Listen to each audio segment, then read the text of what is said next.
de Saludpol para saber si es real lo que nos contaba el general Tuse el día de ayer, si realmente están pasando pruebas periódicas, psicológicas los policías. Y claro, las pueden pasar, pero nos decía, son un saludo de la bandera, ¿no? Viene el general, viene el mayor, simplemente pasan y es grave. Porque estamos hablando de personas que están en contacto con estrés todo el tiempo, en situación de alerta, portan armas y luego vemos las consecuencias. Vamos a hablar de eso con especialistas, con personas que manejan el tema. Yuri Cutipé, psiquiatra especialista en salud mental, nos acompaña esta noche. Gracias por estar aquí, bienvenido. Y también está con nosotros José Eliche, ha sido titular de la cartera del Interior. Gracias por estar aquí también. Buenas noches. Muchas gracias también, buenas noches. A ver, comienzo por eso último, que el día de ayer estuvo el general Tuse aquí en los estudios y realmente dejó bastante preocupada con la declaración que dio y nos dijo textualmente: tenemos un ejército de psicólogos en la policía que están calentando sillas. Las pruebas psicológicas que se hacen en la policía cada año son simuladas. ¿Tenía idea usted de esto? Cuando ha sido titular de la cartera del Interior, ¿le llegó algo de esta información? Sí, por supuesto, tanto así que dejamos una resolución que salió publicada el 28 de julio de 2021 sobre el perfil, el nuevo perfil del policía peruano, donde se incluye el elemento de, digamos, trabajar a fondo la problemática de la salud mental en la policía. Es cierto, como ha dicho el general, que cada año todos los policías del país pasan por un examen médico que incluye, ¿no?, un examen psicológico. Pero hay exámenes psicológicos y exámenes psicológicos, ¿no es cierto? ¿Cómo es eso? Depende, claro, o sea, no sé cómo harán el examen los psicólogos, si estarán bien hechos, ¿no? Lo cierto es que tenemos un problema grave que no es exclusivo de la policía peruana, sino de los cuerpos policiales de casi todo el mundo, ¿no? Claro, mal de muchos, consuelo de tontos. Tenemos un problema que hay que enfrentar urgentemente y esto requiere de una reforma profunda de la Policía Nacional, para lo que también hay un plan, ¿no?, que no se ha ejecutado. Ahora, como estamos en una situación de emergencia, porque parece que la cosa ha escalado, ¿no?, y seguirá escalando por la situación anímica que hay en el país, ¿no?, confrontacional, un debate de adjetivos, sin sustantivos, sin respeto, con la moral que se cae, en fin, ¿no?, los patrones morales que se caen, etcétera, pues hay que hacer una intervención de emergencia con un plan bien hecho, ¿no? Digamos, un poco pensando en los estados de emergencia, yo opino pues que los estados de emergencia fracasan porque detrás de ellos no hay un plan completo bien hecho. Exacto. En este caso hay que hacer lo mismo, ¿no? Mientras se va actuando sobre los casos específicos como el que tenemos en ciernes ahora, ¿no?, el que estamos tratando estos días, de esta joven que ha sido asesinada de esta manera tan cruel, y lo que ha sucedido con el policía que realizó este acto, y los policías que además que lo acompañaron, o aparentemente, no sabemos, ¿no?, de alguna manera lo han encubierto, no sabemos cómo es, hay que investigarlo. Pero como tenemos esto, mientras esto se va tratando, ¿no?, y como ha dicho el ministro, ojalá a fondo, hasta las últimas consecuencias, hay que preparar un plan de intervención de emergencia para estas cosas, ¿no? De acuerdo, porque si no, al final vamos a volver a repetir la historia, porque ya lo hemos visto. Así es. Doctor Cutipé, ¿cuál es el riesgo de que estas pruebas, como decía el general Tuse, y ahora también nos detallaba el señor Eliche, sean simuladas? Bueno, en principio hay que aclarar que cualquier prueba, ¿no?, psicológica, y en general cualquier examen que se hace en salud puede ser falible, ¿no? Hay características que tienen que cumplirse para que puedan rendir lo que uno espera, ¿no? Y no es solamente la prueba psicológica, ¿no? Porque la prueba es una fotografía del momento aplicada en las mejores condiciones y por personal entrenado, ¿no? Pero no es suficiente, ¿no? Se requiere además, ¿no?, hacer una entrevista a profundidad para identificar no solamente los problemas de salud mental comunes, como es la depresión, la ansiedad, sino fundamentalmente por la labor que tiene los policías, ¿no? La policía es identificar los problemas de forma de ser, de personalidad, ¿no?, dentro de los cuales inclusive hay trastornos de personalidad y que requieren una batería de exámenes, de test y entrevistas a profundidad y revisar el curso de vida, los antecedentes desde la infancia, y ir viendo cómo le ha ido en su historia profesional, claro, ¿no? Si no se hace esto, la probabilidad de que no den los resultados que tienen que dar estas evaluaciones es alta. Pero realmente hay un ejército de psicólogos, porque siempre hemos hablado en diferentes contextos que hay déficit de psicólogos. Entonces, ¿la policía realmente está tomando este problema en serio? ¿Qué piensan? Bueno. Sí, No, adelante. por favor. No sé cuál es el número de psicólogos en Ajá. estos momentos, con los que cuenta en estos momentos la Policía Nacional del Perú, ¿no? Por ejemplo, en Lima creo que eran alrededor de 30, ¿no? En todo el país no lo recuerdo realmente en este momento, pero hay una cantidad, pero igual, ¿no? Es decir, por ejemplo, en el control de armamento, cuando la policía va a desarrollar operaciones donde tiene que utilizar o no armamento, en algunos casos no se utiliza armamento en primera fila, los responsables son los oficiales. Entonces los oficiales deben también ser responsables de estar alertas sobre eventuales problemas, digamos, de orden mental, psicológico de su personal y decirles, ¿sabes qué? No te veo bien, ve a la consulta con el doctor y tiene que haber un sitio donde puedan ir, porque este tema es muy importante, se trata de la Policía Nacional. La policía está sometida a una serie de situaciones de presión, de estrés, De acuerdo. que a veces la gente no conoce, ¿no? O sea, no solamente los que participan en operaciones de riesgo, sino el tema de los ascensos los obsesiona. Todo el año están preocupados por el ascenso, por el otro punto que tienen que conseguir, si no logran el ascenso. Otros tienen problemas económicos, otros tienen problemas familiares, etcétera. Seguramente el doctor nos puede explicar mejor cómo es eso desde el punto de vista de la medicina y Claro. la psiquiatría, pero digamos, viven muy presionados, sí. Exacto, justamente por eso leía que son muchos los teóricos que consideran que ser policía es la profesión más peligrosa psicológicamente, por todo lo que venía retratando el señor Eliche. El estrés al que están enfrentándose constantemente, portan armas, además están en situaciones límite, de riesgo y más. Y comentábamos mientras veíamos la nota, nos decía usted, que estas pruebas psicológicas no solo deben ser de manera constante, sino hay un primer filtro cuando entran a la escuela. Así es. ¿Cómo Sí. debería darse eso? Ese momento es clave. ¿Ya? Si uno revisa en las directivas o los documentos públicos de convocatoria para las personas, para que puedan postular, ¿no? Uno encuentra que están todos los requisitos y dentro de ellos están el requisito de la evaluación psicológica, los exámenes psicométricos, ¿no? Inclusive dan el detalle de qué tipo de exámenes, o sea, son, digamos, exámenes para determinar problemas de personalidad básicos, Exacto. así lo señala, que no debería ser básicos porque justamente es el principal filtro. Inclusive señalan que tienen que pasar por esta prueba para medir si la persona está mintiendo o no, ¿no? A través de sensores que miden presión arterial, frecuencia cardíaca, respiratoria, que no tiene tanta validez científica. Sin embargo, todo suma si Todo es que hay suma, una claro. evaluación integral. Exacto. ¿No? Sin embargo, ¿qué sabemos? ¿No? Que a pesar de que las normas establecen esto, ¿no? Lo que ha mencionado el doctor Eliche, en realidad que se cumpla, esa norma dista mucho, ¿no? De lo que dice la norma. O sea, por decir, hace un tiempo, ¿no? Se hizo una evaluación en Huancayo. 1.500 postulantes fueron evaluados en 2 días. Ya. Y por un ejército que en realidad ya hemos escuchado los números que ha mencionado el doctor Eliche. O sea, en realidad Mínimo. 10 minutos primero hacen, como Claro. pasa con los exámenes de brevet, Sí, ¿no? claro. Les dan en grupo los Sí. test, ¿ya? Y los test, la gente empieza a preguntar antes de dar los test cómo hay que responderlos Exacto. para pasar. Porque yo no Ya. sé si se deben actualizar o no, pero claro, como son los mismos, uno anda preguntando, efectivamente, Así ¿qué es, pongo acá? ¿Qué tengo así que es. responder para que me pasen la prueba? Y ¿no? los profesionales saben, ¿ya? Ya. Sabemos eso los profesionales. Por eso es que es tan valiosa la entrevista personal. Claro. Y revisar la hoja de vida, ¿no? Entonces, Hacer y un ya trabajo con todo minucioso. eso se hace un análisis minucioso, ¿no? Claro. Y se saca una conclusión. Pero en este caso, no le pido un análisis de Darwin Condori, pero, a ver, era evidente que tendría algunos rasgos psicopáticos, o sea, que de pronto pudieran haber sido detectados por sus colegas, de pronto la forma en como él, no sé, trataba a sus compañeras mujeres, algo que de pronto si no no lo detectaron en las pruebas psicológicas, pero que el entorno pudiese haber detectado. Por supuesto, o sea, por lo menos podemos identificar problemas de conducta, que es Ya. lo más básico, ¿no? Entonces, que son incompatibles, ¿no? Con la función, obviamente, con ser una autoridad, ¿no? Ajá.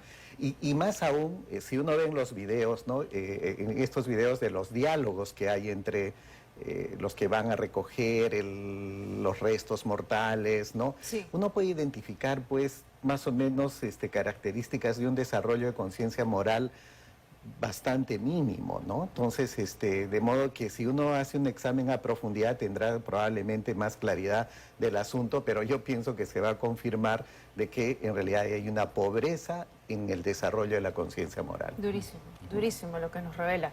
Señor Erlich, ese personaje, Darwin Condori, ese sujeto, tenía ya una denuncia por violación sexual, junto a otros dos efectivos. Un proceso abierto, efectivamente. Casi ya 2 años en esto. Los otros 2 efectivos siguen siendo parte de la institución policial. Ya a eso quería llegar. Nos han explicado a lo largo de la semana que apartar a estos policías es complicado, que los procesos dentro de la institución son bastante extensos. Y claro, desde el lado civil penal, se presume la inocencia hasta que se demuestre lo contrario. Pero ¿qué debería hacer la institución policial para proteger a la ciudadanía? Porque podría luego ser culpable. En situación de disponibilidad. O sea, si uno no tiene confianza, ¿no?, en la actuación, y esto tiene que estar justificado, por supuesto, porque también puede haber venganzas internas, qué sé yo, una serie de cosas. Bueno, todo eso hay que controlarlo, ¿no? Esas personas deben pasar a situación de disponibilidad. Está bien, son inocentes, ¿no?, pero están disponibles, ¿no?, reciben su sueldo, todo, pero no trabajan, pues, dentro del cuerpo policial, ¿no?, porque son un peligro ahí, ¿no? Y ahí, por ejemplo, yo quiero insistir en el tema de los oficiales responsables, ¿no? Claro, el ejército de psicólogos probablemente nunca lo va a tener la policía, el ejército de psicólogos, ni ¿no? el país lo tiene. Claro, ¿no es cierto? Ya, pero nosotros necesitamos la ayuda de los médicos con especialidad en psiquiatría y de los psicólogos. Entonces, sí se puede instruir a quienes tienen la expectativa de estar a cargo de las unidades de la policía, empezando por las comisarías y todas las unidades especializadas de la policía, para decirles, señores, ustedes oficiales tienen la obligación, si ven que la persona muestra esta conducta tal, con estas, nos los envían a nosotros inmediatamente, porque es un riesgo para todos, ¿no? Entonces, eso es. Y yo creo que también hay un elemento que es de tipo cultural, o sea, hay que cambiar la forma como el policía se ve en el cuerpo policial y cómo es el cuerpo policial en sí mismo, ¿no? Como si fuera un órgano, ¿no? Que tiene una manera de pensarse y una manera de hacerla. Eso hay que cambiarlo y para eso hay que hacer una reforma profunda que ya está prevista, o sea, que hay una visión clara sobre esto de un trabajo que se empezó en 2017, ¿no? Claro. y que ya se debía haber empezado a realizar. Y que cada cierto tiempo hablamos de eso, lo ponemos sobre la mesa y sigue avanzando. Bueno, entonces ¿no? no hagamos nunca más políticas públicas ni planes porque nadie los cumple. En serio. Entonces, ¿para qué hacemos planes? Es que nadie se lo tome en serio, a eso voy. Sí. Surgen planes, entra un ministro del Interior con un plan, en unos casos con una buena idea, pero no se logra ejecutar. Claro, hay un detalle ahí en la gestión, yo que he tenido la experiencia de estar en el Ministerio de Salud 10 años como funcionario. Se aprueban los planes solo bajo condición de que al final se ponga que se ejecutará con los recursos que tiene asignado el sector. Sí. Entonces, todo el funcionariado técnico que desarrolló los estudios, que se pasó meses tratando de sacar el plan mejor pensado, alineado a la necesidad, bueno, finalmente sabe que eso no va a funcionar. No. Siendo un país con un desarrollo económico sostenido en más de 20 años. Claro. O sea, si no fuéramos un país que hubiéramos tenido un desarrollo económico, podríamos decir, sí, pues somos un país en bancarrota y de dónde vamos a sacar, ¿no? Pero es prioridad, ¿no? Tanto educación como salud y seguridad interna, ¿no? El que puedan los recursos que gasta el Estado poder justamente fortalecer estos sectores, ¿no? Exacto, exacto. Y eso es primordial porque a lo largo de estos meses que venimos hablando de seguridad, de inseguridad, estado de emergencia y todo esto, hemos tenido en este programa diversos especialistas y con todos hemos hablado sobre el tema de seguridad de A hasta la Z. La falta de recursos, la falta de policías, cámaras, todo. Nadie ha puesto sobre la mesa el tema de salud mental. Nadie ha puesto sobre la mesa este tema, que es fundamental por lo que estamos viendo ahora. Estos policías de los que hablábamos, Darwin Condori y los otros 2 acusados de violación sexual, no debieron pasar esos filtros de psicología. De ninguna manera. Y hace rato tendrían que haber sido apartados de la institución policial. Sí, pues, porque además tienen denuncias de claro, hechos previos, pero inclusive eso se pudo, públicas. claro, pero digamos, esa conducta se pudo haber Claro. prevenido, la institución policial pudo haber tomado acciones Así es. y apartarlos de la Así institución, es. antes de que representen un Claro, peligro. incluso la reforma policial incluye la mejora de las comisarías, no solamente para que los policías tengan mejores lugares donde dormir, donde comer y demás, sino para que sea un ambiente agradable para los policías y para las personas que van a las comisarías. Claro. Incluso hay la previsión de cambiarles el color en todo el país, ya que no sean esas cosas oscuras, sino tampoco que sean una fiesta, pero digamos algo Claro. de colores mucho más, digamos, no sé, o sea, que generen... Una cercanía, claro, ¿no? un Un poco relajo, más confianza, cosas iluminada, así. exacto, Pero exacto. es un trabajo que hay que hacer y estamos tarde en esto, estamos tarde y continuamos arrastrando el problema mientras empeora en el camino. Exacto. ¿no? Habla usted de la cultura, ¿no? Y Sí. definitivamente me lleva a recordar también esa actitud, mentalidad machista, por decirlo menos, que Ahí. tuvieron también los efectivos de la policía al momento que Elsa Torres va a denunciar la desaparición de su hija. ¿Y qué le dice? No, pues se habrá ido, ya Es que es volverá. parte de lo que hay que cambiar. van a denunciar. Una vez cuando yo era ministro me invitaron a un almuerzo y fui al almuerzo, no los policías. Y quienes nos atendían eran mujeres policías. Y yo dije un ratito, a ver qué pasa acá. No. Claro. Ya, bueno, la próxima vez voy a ir, pero hombres y mujeres que atiendan. Y si no, también yo me paro, que sea autoservicio. ¿Por qué tienen que estar atendiéndonos ellas? Pero eso es el Si reflejo son de... igual que tú, que el otro. Es que hay eso. Claro, Eso hay que cambiar. eso pasa en la institución policial, pero es el reflejo de lo que pasa en el país. Sí, sí. No, claro. Pero la policía, pues, tiene que tender a ser ejemplar. Y es un órgano difícil Así de es, manejar. ¿no? Así es. Sí. Es clave esto, ¿no? Sí. Porque puede que refleje el estado del país. Ajá. Sin embargo, hay espacios de generación, ¿no?, de nuevas líneas de desarrollo en el país que tienen que privilegiarse. Obviamente, ¿no?, que la autoridad en el espacio público, que es la policía, tiene que ser, como ha mencionado el doctor Liche, tiene que ser el ejemplo. Claro. El ejemplo en desarrollo de conciencia moral, en desarrollo de conciencia cívica, en conductas prosociales, ¿no? O sea, tiene que ser el ejemplo. Si no es el ejemplo, ¿cómo vamos a enfrentar, ¿no?, a la delincuencia? Claro. Imposible. Imagina, los ciudadanos van a una comisaría a buscar protección, confianza, ¿no? Y encuentran de pronto, digamos, indiferencia, maltrato, corrupción, ¿no? Es terrible. Entonces, eso es... bueno, el doctor dijo algo bien importante, ¿no? Había un autor norteamericano, Carl Deutsch, en un libro que fue famoso hace años, que decía, en política hay que aprender a reconocer lo que es importante, ¿no? ¿Ya? Y bueno, reconoces lo que es importante, ¿no? Ves qué recursos tienes y cuáles son tus prioridades, y lo tienes que hacer. O sea, no podemos continuar arrastrando de esta manera estos problemas. Hay que empezar a hacer algo a fondo. Exacto, ¿no? exacto. Porque lo que ha vivido la madre y la familia de Sheila Cóndor es durísimo, pero ha destapado una cantidad de hechos irregulares, delitos y todo, que es realmente reprochable. El día de hoy, la señora Elsa Torres ha ido a la fiscalía y ha reconocido a uno de los policías que no le quisieron aceptar la denuncia. Vamos a ver los detalles en la nota que tiene esta noche Carla Tencio. Lo que quiero hacer es justicia para mi hija, porque la comisaría de allá de Santa Luzmila, por su culpa de esa comisaría a mi hija, lo han hecho, ¿en qué manera? Por eso quiero justicia, por favor. Aún conmocionada por todo lo ocurrido en la última semana, Elsa Torres, la madre de Sheila Cóndor, la joven hallada desmembrada dentro del departamento de un policía, acudió a la sede del Ministerio Público, ubicada en Los Olivos. En la cita brindó su declaración sobre la investigación que se le sigue a los efectivos de la comisaría de Santa Luzmila y a quienes resulten responsables por la omisión de funciones y presunto encubrimiento de Darwin Condori, quien era buscado por el crimen cometido. Justicia, y justicia en el cielo, justicia acá que me hagan por mi hija, porque mi hija no merecía en esa manera, ¿no?, para que le pueden hacer. Eso es lo que pido todo. Sí, una seguridad para mi familia y para uno mismo, ¿no? A veces ya no hay confianza con estos, las policías no hay confianza, porque ya no te cuidan ya ellos. Ellos ya no te cuidan, ya en vez de cuidarte más te hacen daño.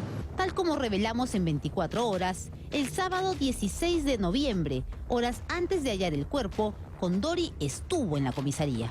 Casi se ha cruzado con este sujeto por una hora de diferencia prácticamente entre lo que él ha entrado para denunciar lo del carro y usted salía de hacer diligencias en la mañana del sábado. Cuando supo de esto, ¿cuál ha sido su sensación?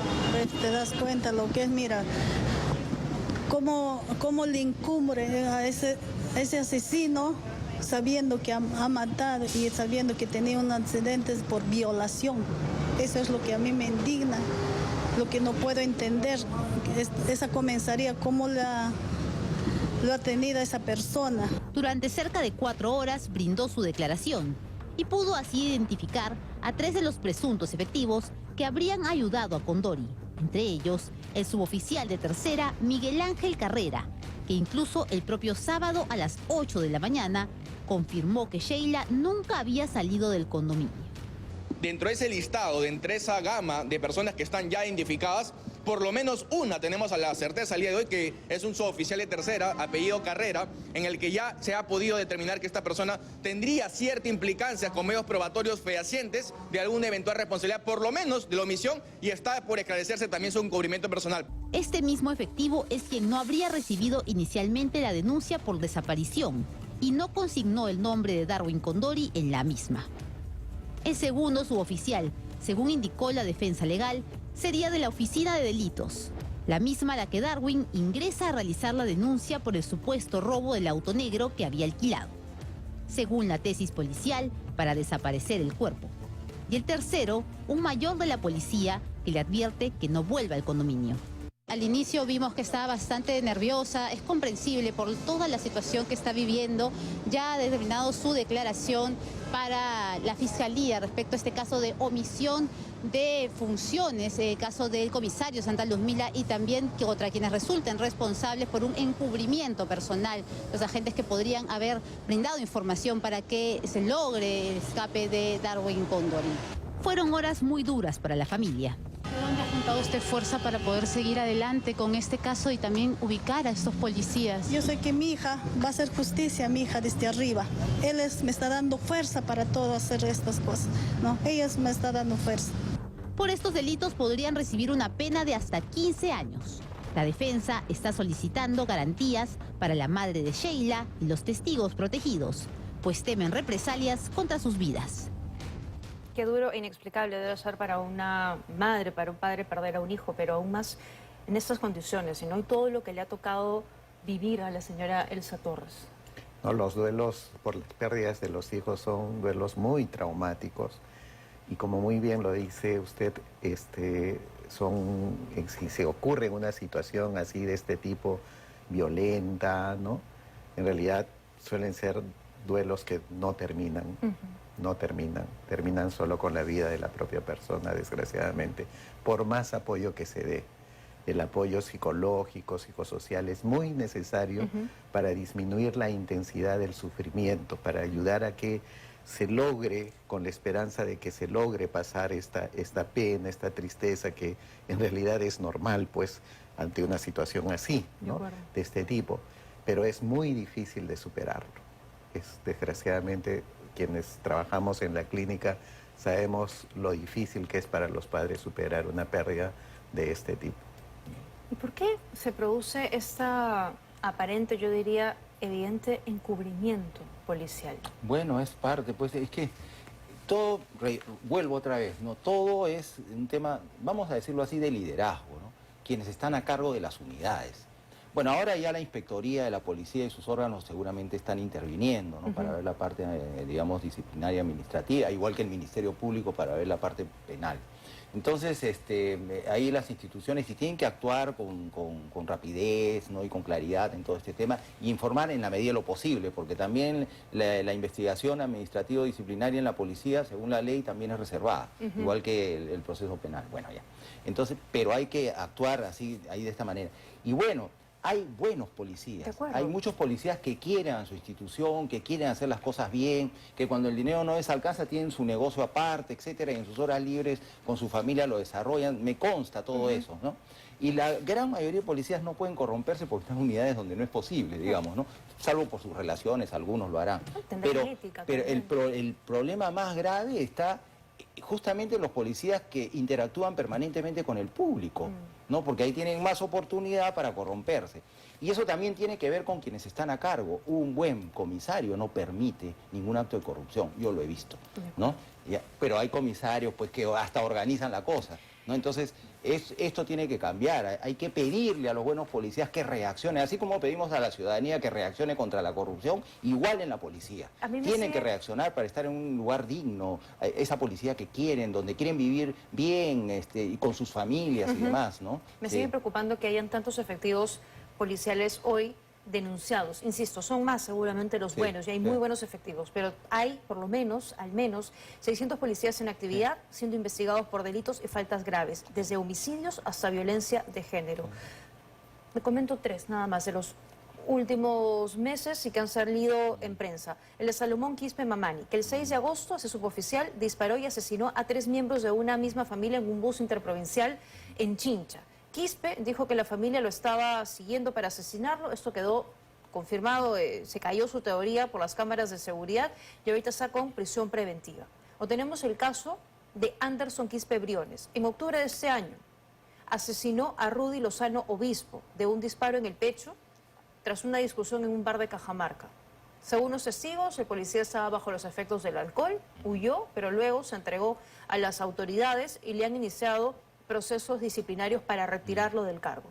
O el de Edison Córdoba Godos, quien la víctima en este caso es Anthony Camizán, tuvo conversaciones de WhatsApp, aparentemente estos dos tenían una relación sentimental y él le contaba a una persona que sufría violencia física, psicológica y el último mensaje fue: si me sucede algo, estoy con Rone, me está llevando en su moto, no sé a dónde y está muy molesto. El suboficial no fue incluido en la investigación, solo fue citado como testigo, no como sospechoso y continúa en actividad. Este caso incluso ha llegado hasta la ONU, ha habido un pronunciamiento, pero el Estado peruano no ha dicho absolutamente nada. 3 casos durísimos que son parte de la institución policial. ¿Son casos aislados? ¿Hay cultura de encubrimiento aquí? ¿Cómo lo vemos? Bueno, en ustedes? muchos casos, según lo que yo he visto, inmediatamente los policías se ponen a disposición de los fiscales a quienes encuentran, digamos, cometiendo estos delitos, de su propia institución.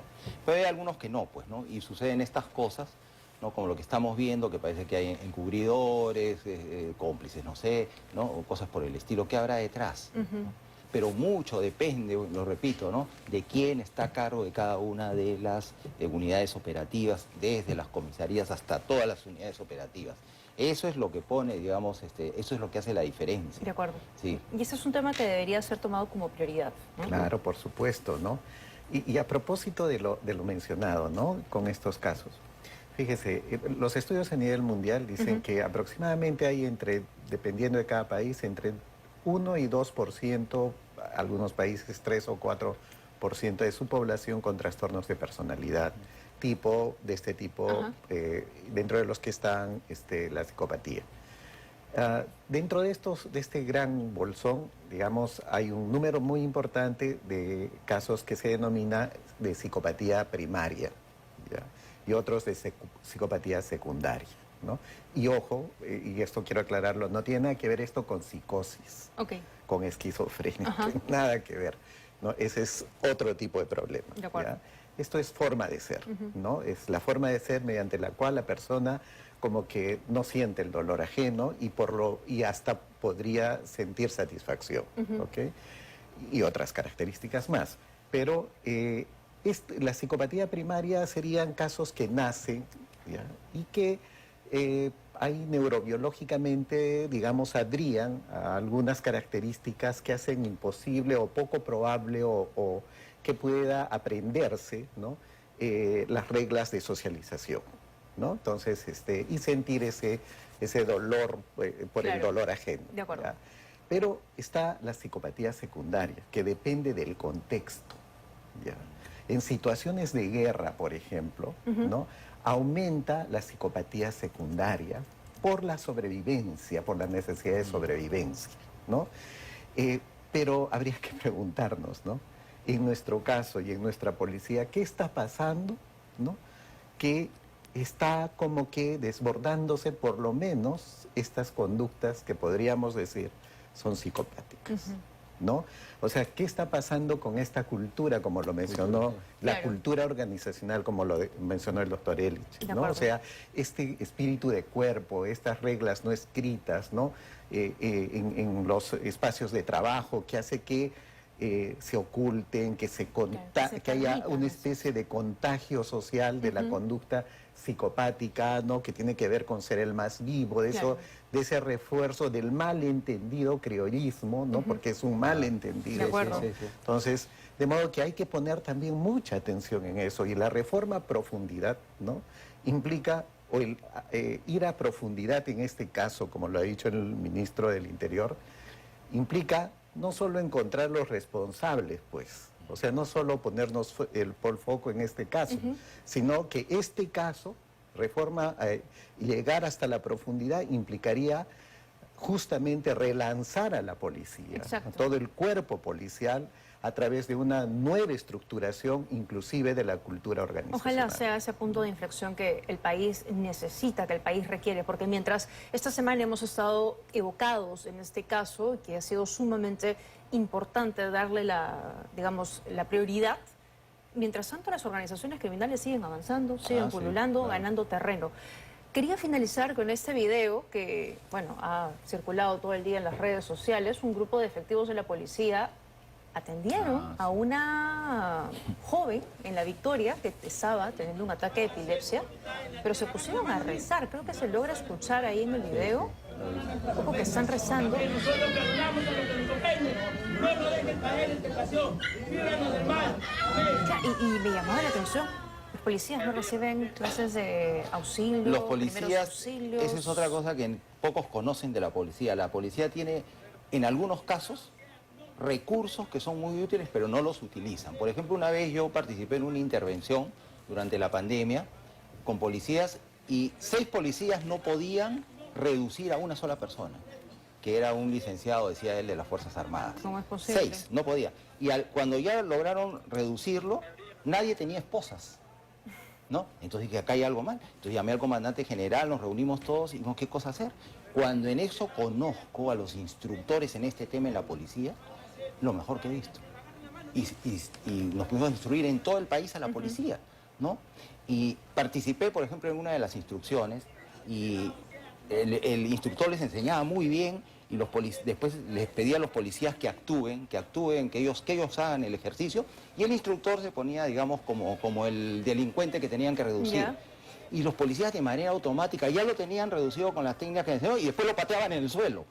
Caramba. O sea, eso tiene que ver pues con la cultura, con cómo somos, ¿no? Ya, entonces, el problema es muy grave, pero la policía tiene, dentro de la policía, muchos recursos que no se conocen. Por ejemplo, los instructores en materia de derechos humanos, no los pusimos nosotros, ya estaban ahí y están muy bien preparados. Muy bien. Igual, estoy seguro que hay personas que pueden instruir o dar directivas a los policías sobre estos temas, De acuerdo. ¿no? O sea, tratan a la persona como si le estuvieran haciendo un exorcismo o algo así. Nada que No, ver, es una cosa terrible. Doctor Cutipel, ¿un comentario final que quiera añadir? Bueno, fundamentalmente también terminar de reforzar la gran necesidad que hay también de los servicios de salud mental en la sanidad de la policía. O sea, desgraciadamente, si nos fijamos nomás en el hospital, creo que son contados con los dedos de la mano el número de psiquiatras y psicólogos que hay en el hospital militar, perdón, en el hospital de la policía, ¿no? El Hospital Nacional. Y ni qué decir en el resto de servicios. De modo que es cierto, no es solo salud mental, no es solo psicólogos y psiquiatras, es desarrollar todas estas competencias en todos los miembros de la policía y la población, y eso requiere inversión, si es que prioricemos. Solo un detallito, sí, muy bien. el próximo año, ¿no? En la ley de presupuesto hay un monto, ¿no?, para salud mental asignado al Ministerio de Salud, que es el mismo monto con el que está cerrando el presupuesto este año. Muy bien. ¿Ok? Primer año después de 10 años que pasa eso. Gracias, señor Elleche, por habernos acompañado esta noche. Gracias también Muy por la gentil invitación. por haber venido, Gracias. doctor Justipe, a los dos. Una pausa.